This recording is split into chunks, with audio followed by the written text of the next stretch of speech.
Imagine a hall so vast there is no ceiling, no floor, no walls. Only a space suspended in light. As if every star in the universe had become a word, and every word had been written in fire, upon the invisible fabric of the cosmos. This is the space some call the Akashic records. A place not found on maps, not measured in meters, not reached by steps. It lives between thoughts, in the pauses of breath, in the deepest silences of the mind. And the question that echoes, like a whisper from nowhere, is, what if everything you lived, thought, and felt was never lost? The idea seems impossible. After all, days fade, memories dissolve, faces blur inside our remembrance. But the Akasha keeps everything, every muffled laugh of childhood, every tear hidden in a pillow, every choice made in silence. It is not a physical book, but an invisible library, a web of energy recording everything, as if the universe itself were a tireless scribe. Some ancient sages said the Akasha is like the wind. You cannot see it, but you feel it when it brushes your skin. Others compared it to a transparent ocean, where every wave carries a fragment of humanity's story, mixing together, yet never losing its essence. Those who have touched this invisible ocean often describe it in strange ways. A dream that felt more real than waking.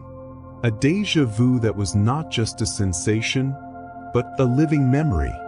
An insight so strong it seemed to come, not from the mind, but from somewhere beyond it.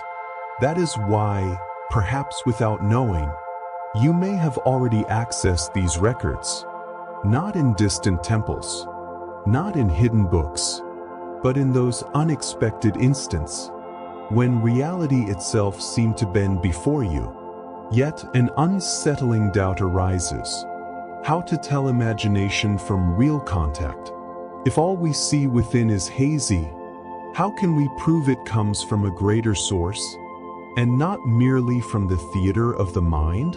The mystics always answered with riddles.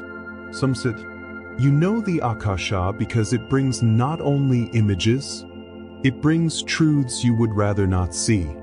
Others claimed, if upon awakening from contact you feel more whole, more true, then it was real.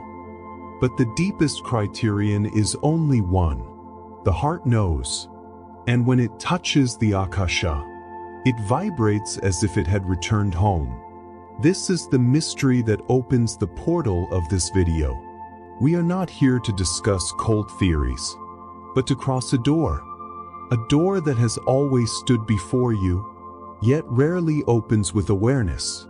Because yes, there is a simple method, a brief test, almost like a pocket key, something that can be done in just 10 minutes, to see if you have already touched this invisible ocean. But before revealing that key, we must pass through another layer of mystery, for the records do not appear in full light. When the eyes close, at night, when the eyelids surrender, the world fades into silence. The body rests, but the soul, it does not sleep. It glides through invisible corridors, crosses portals of memory, dives into seas that do not belong to time. It is in this pause, between one breath and the next, that the veil moves. What we call a dream may often be only the imperfect translation of something far greater. The journey of consciousness through the eternal archives. Think of a dream you once had, but not just any dream. The one that felt more real than life itself. The touch of a hand from someone you never met, yet whose embrace left a mark on your chest. The place you had never visited, but that felt as familiar as your childhood home. The scene carrying a message so clear that waking up was almost a shock. These are not just dreams. They may be glimpses of the Akasha, moments when the soul, freed from the body's weight, opens an invisible book and reads a page written centuries ago, or not yet written at all. And there are more signs. The déjà vu that freezes you, the intuition that arrives without logic, yet with uncanny precision, the thought that feels as if it came from elsewhere, not from your ordinary mind. They are small cracks in the veil, as if reality were a stage, and you, for an instant, saw behind the curtains of the play. Close your eyes now, recall the most vivid dream of your life. See the details, colors, voices, scents. Ask yourself, why did it feel more alive than waking itself? Perhaps, in that moment, your soul was crossing the Akasha. The ancient traditions knew this. Tibetan monks called sleep the little death, believing the soul was freed to learn what the body could not. Egyptian sages spoke of the night boat of Ra, the spirit's voyage through the underworld, where secrets were revealed. And the Hindus, when speaking of the Akasha, described sleep as the moment when the rational mind gives up and the soul remembers its nature. Then comes the inevitable question: could it be that you have already accessed the records without realizing it? Could that unforgettable dream have been more than the creation of a weary mind, but a real echo coming from the infinite library? The veil always moves in silence, but when noticed, it leaves traces. And if you can learn to recognize them, you can also learn to cross them consciously, because there is a simple method. It does not require years of training, nor long hidden initiations. Only 10 minutes, a brief ritual, yet profound. And it is this ritual that will reveal whether you have already crossed that invisible portal. Imagine a codex not made of paper, but of condensed light. A book that cannot be burned, drowned, or forgotten. Each page is a wave. Each letter is a sound. Each paragraph a vibration suspended in space-time. This is the Akasha, the invisible codex. It is not a library in the human sense. It has no shelves, no librarians, no dusty archives. It is like a living fabric, where everything that happens is recorded instantly, indelibly. The ancients did not speak of it as an abstract concept, but as something tangible. The Vedic sages of India described the Asha as the primordial ether, the fifth essence sustaining fire, water, earth, and air. The Sufi mystics spoke of a book kept in the heart of God, accessible only to those who purified their inner sight. And even modern scientists, studying the quantum memory of the universe, have approached this idea: a cosmic hard drive where nothing is ever lost. But there is an essential detail. This codex is not read with the eyes, nor deciphered with words. It is accessed through vibration. Just as you cannot hear a radio station without tuning to the right frequency, you cannot touch the Akasha without aligning your consciousness to the secret tone in which it vibrates. And when it happens, the impact is unmistakable. It is not a simple thought. It is a wave moving through the body. It is a memory not lived in this life, yet pulsing with the same force as something that happened yesterday. Think of a drop of ink falling into a glass of water. It spreads, but it does not vanish. It only blends. So are our experiences. Each dissolves into the ocean of the Akasha, but none are lost. When someone touches the codex, it is as if the ink were gathered back. Suddenly, what seemed dissolved reveals its original form. Human consciousness brushes this eternal archive. In the most unexpected moments, a scent that stirs a childhood memory, a phrase heard in a dream that holds the answer to a waking dilemma, an unknown place that brings tears, as if it were home. These flashes are brief accesses to the codex, small, involuntary readings of an infinite work.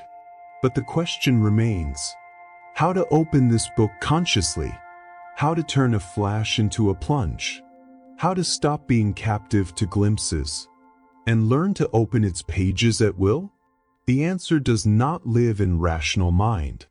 It dwells in another territory, frequency, and it is there that the next secret awaits. Imagine yourself in a quiet room with an old radio on the table. You slowly turn the dial.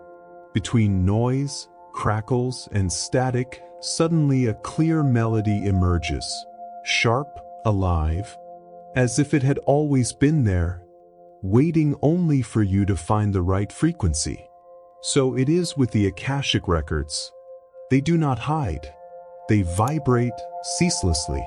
But to access them, you need tuning. The rational mind is like a heavy filter. It analyzes, doubts, compares, classifies. And the more active it is, the more it interferes with the signal. That is why the Akasha rarely reveals itself in the midst of mental noise.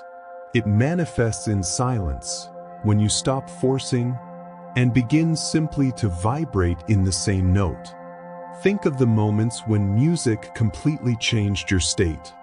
The tribal beat that made your body move without thought. The repeated mantra that suddenly brought tears without reason.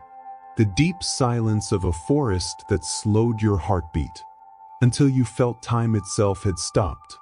Each of these moments was a frequency shift, small rehearsals of what the Akasha requires to be in the right tone. Tuning is like searching for a station on an old radio. If you turn too quickly, you hear only static. If you stop at the exact point, the music appears crystal clear. In the same way, the soul must turn the inner dial, breath, focus, presence, until it finds the pulse that reveals the invisible archive. But there is something even more intriguing. When someone enters this frequency, they do not perceive only inner images or sounds. They feel a physical sensation, almost as if the body had been plugged into a cosmic outlet. The heartbeat shifts, the skin tingles, a warmth or a chill runs along the spine. It is as if the universe sent a current of electricity, just to say, you have arrived. The mystics always said, truth vibrates, not as a metaphor, but as fact. Every thought, every emotion, every spoken word sends out a wave that spreads through the ether. And when you learn to attune to the subtlest pulse, what once seemed invisible begins to appear. And here expectation is born. If access depends on frequency, how to tune in practically, how to stop relying on random flashes, and finally learn to open the signal at will? There is a method, simple, and incredibly effective. A ritual of only 10 minutes, a definitive test to know if you have already touched the Akasha. And it is exactly then that the veil will begin to move consciously. Imagine time dissolving in your hands. 10 minutes, nothing more. 600 seconds capable of opening a crack in the fabric of reality. No temple is needed, no secret master, no costly instruments. The only requirement is total presence. Because the portal does not open outside, but within. Sit comfortably. Close your eyes. Inhale through the nose, counting to 4. Hold the breath for another 4. Exhale in 6. Repeat, repeat, repeat. With each cycle, imagine the physical body becoming lighter, as if it were only a garment you wear temporarily. Meanwhile, the soul begins to move freely, preparing to cross the veil. Choose something simple. It can be the flame of a candle, a circle traced in the air, or a sacred word repeated inwardly. This symbol is the key that acts as a hook of consciousness, an anchor point so the mind does not drift into wandering. Each time distraction comes, return to the symbol. Repeat. Visualize. After a few minutes of breathing and focus, there will come a moment when thoughts begin to lose strength. Do not fight them. Let them flow like running water. It is in that interval between the thought that leaves and the one not yet arrived that the opening appears. Imagine yourself walking down a hallway of closed doors. One of them begins to glow softly. It is there the Akasha waits. This is the ritual of 600 seconds. It is not sorcery. It is not loose imagination. It is a conscious tuning of frequency, a subtle invocation for the invisible codex to reveal itself. And the most fascinating part, in only 10 minutes you can test if you have already touched the Akasha. Because if the portal opens, something stirs within you. And the experience is so unique, it cannot be mistaken. While inside the ritual, notice the immediate signs. A shiver without cause. The sudden vision of a clear image. The sensation of being observed, but with love. These are signs that the library is approaching, ready to show you a forgotten page. But one question remains. How to distinguish true contact from the simple fruit of imagination? How to know that what you saw was not only a creation of a weary mind? The answer lies in recognizing the signs of the Akka, and they are what reveal themselves in the next step. You finish the ritual. You open your eyes, and the question echoes. Was it real or only imagination? This is the dilemma of every seeker. The rational mind demands proof, but the soul knows the invisible cannot always be explained. Still, the records leave marks, concrete signs that distinguish fantasy from true contact. Perhaps in the silence you saw an ancient symbol, heard a strange name, or received a clear phrase. In the moment, it made no sense. But days later, in a book, in a conversation, even in the news, you encounter that very reference. It is as if the Akasha whispers, the proof will come later in your waking world. Imagine carrying a silent pain for years, fear, guilt, abandonment. In contact with the Akasha, suddenly it releases, without effort, without long therapy, without rational explanation, as if an invisible knot were untied inside you. Many describe this as sudden lightness, a deep sigh, an unexplainable release. Because the library does not keep only facts, it keeps the original energy of emotions. And by touching them, you can finally let them go. Because mirrors, libraries, doors, these are some of the classic archetypes that mark access to the Akka. When they appear repeatedly in dreams, visions, or insistent coincidences, they act as a cosmic signature, a message, you are here. Close your eyes and ask yourself, which symbol follows me? Perhaps a key that always appears in dreams. Perhaps a mirror in which you never see your face. Perhaps a staircase rising without explanation. In your inner visions, these symbols are not random. They are the secret language of the Akasha. The three signs are clear, yet also demanding. They do not just reveal, they require responsibility. Because once you recognize access, you can no longer pretend you did not see. Truth leaves marks that cannot be erased. But still, one essential difference remains. Ordinary intuition also brings images, emotions, even symbols.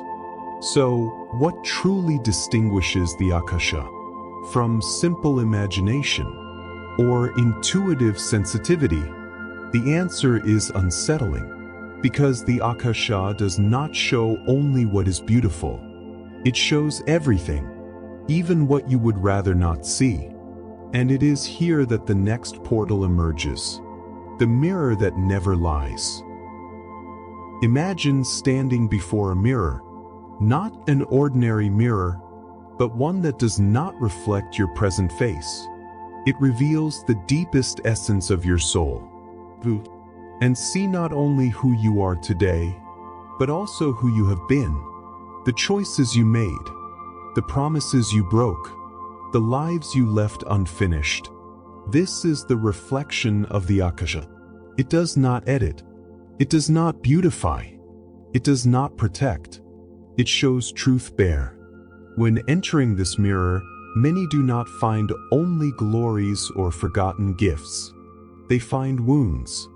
They find mistakes they tried to hide even from themselves. They find memories of past lives, where they were both victim and oppressor. And in that moment, the Akasha proves its authenticity. Ordinary imagination tends to create pleasant, comforting stories. The Akasha, on the other hand, brings forth what you did not want to see, because it knows your freedom lies there. When you feel you are facing something deeply uncomfortable, an old memory, a painful scene, an unsettling truth, recognize it. This may be the sign it is not fantasy. The Akasha is no gentle tale. It is a mirror without filters. The ancients called it the Book of Life.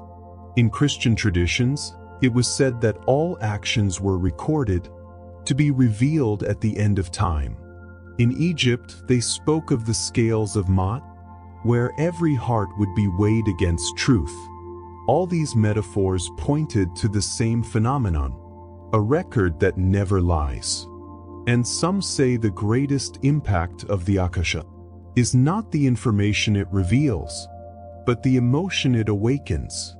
When the soul sees itself completely, it can no longer hide behind masks. In that confrontation, the process of healing begins.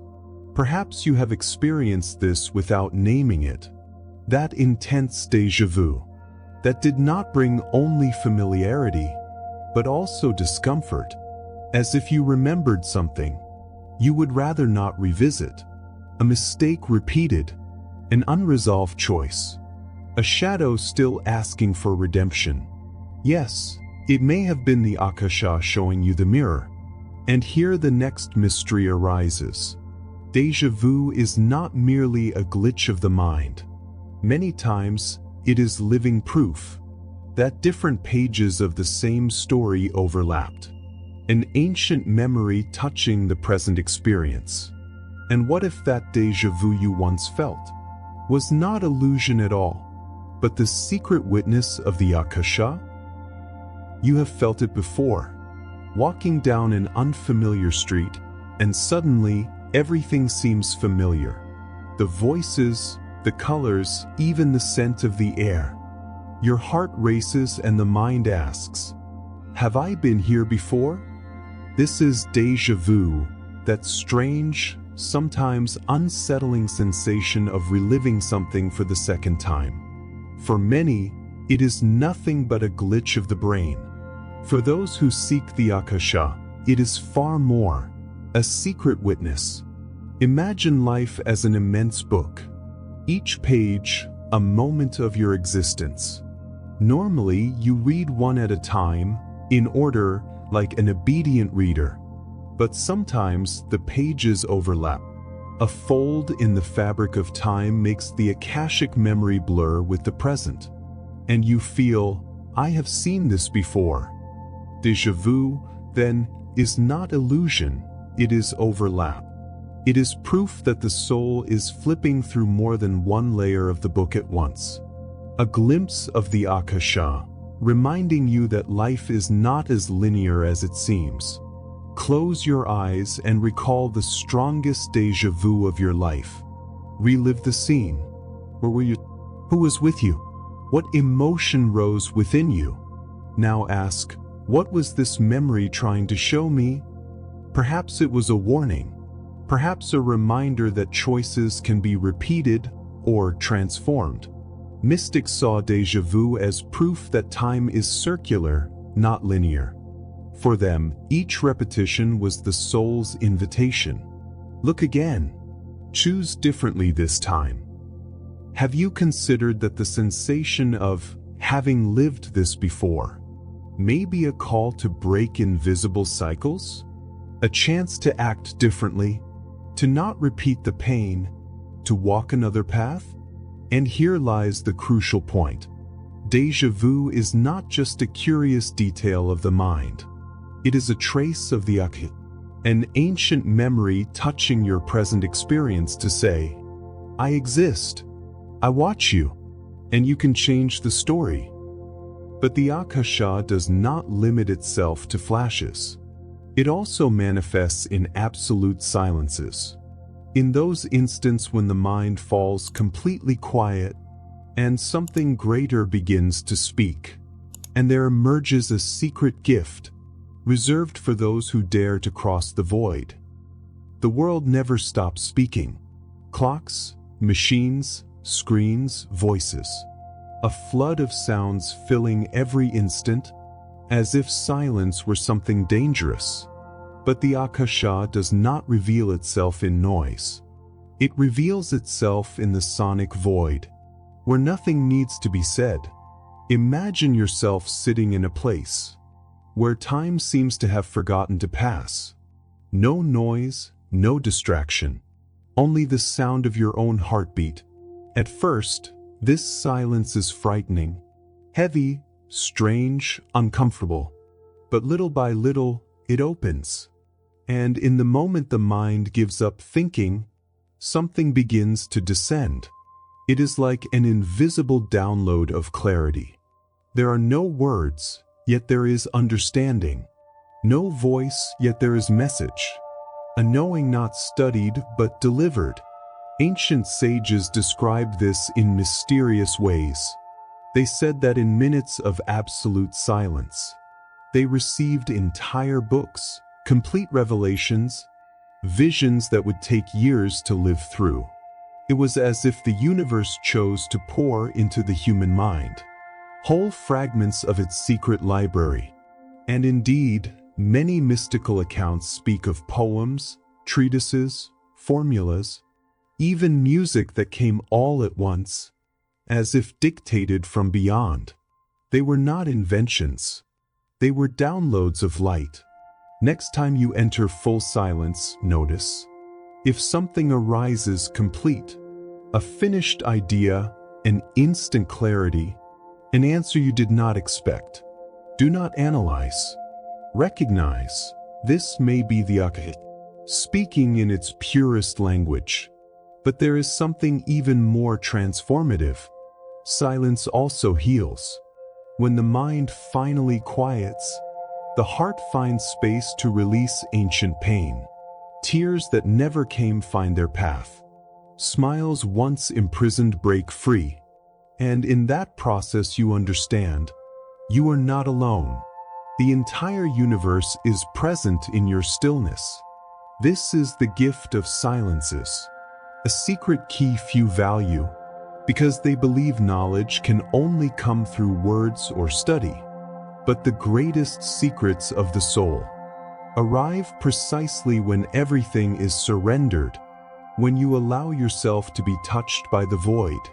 And when it happens, when you receive something you never asked for, but that arrives whole, pure, straight from the source. You know, with every fiber of your being, life will never be the same again. From the very beginning of this journey, we spoke of a mysterious place, the Akasha, an invisible library, a living codex, an ocean of eternal memories. But perhaps the greatest secret is realizing it is not outside. It vibrates within you. Every cell of your body holds stories. Every beat of your heart echoes like an ancestral drum. Your breath is not just air, it is remembrance. And every intuition, Every déjà vu, every vivid dream, is a page your own soul delivers to you. You do not need to travel to distant temples, nor search for hidden masters. The true temple is the body. The true key is attention. And the true archive is inscribed in your essence. Imagine yourself walking through an infinite library, corridors made of light. Suddenly, you realize each shelf, each book, each word is made of the same substance as you. The library is not a place you visit. It is you. The ritual of 600 seconds, the signs, the dreams, the silences, all are only reminders. Simple tools to help you recall what your soul has always known. The Akasha pulses within you because you are part of it. And in truth, it has always been so. Every time you close your eyes and dive into silence, every time a symbol insists on returning, every time you feel a shiver without explanation, it is the library whispering, "You already know." Sparkle's practical insight, anchor moment. Next time you perform the ritual or dream something intense, do not ask only, "What does this mean?" Ask, "What within me already knew this?" Because the Akasha is not an external voice. It is the echo of your own eternity. And then the great revelation. You do not need to seek. You only need to remember. Everything you search for has already been written within you. The Akasha is not a place to be reached, but a memory to be recalled. And each time you fall silent, dream, or intuit, you are touching your own eternity.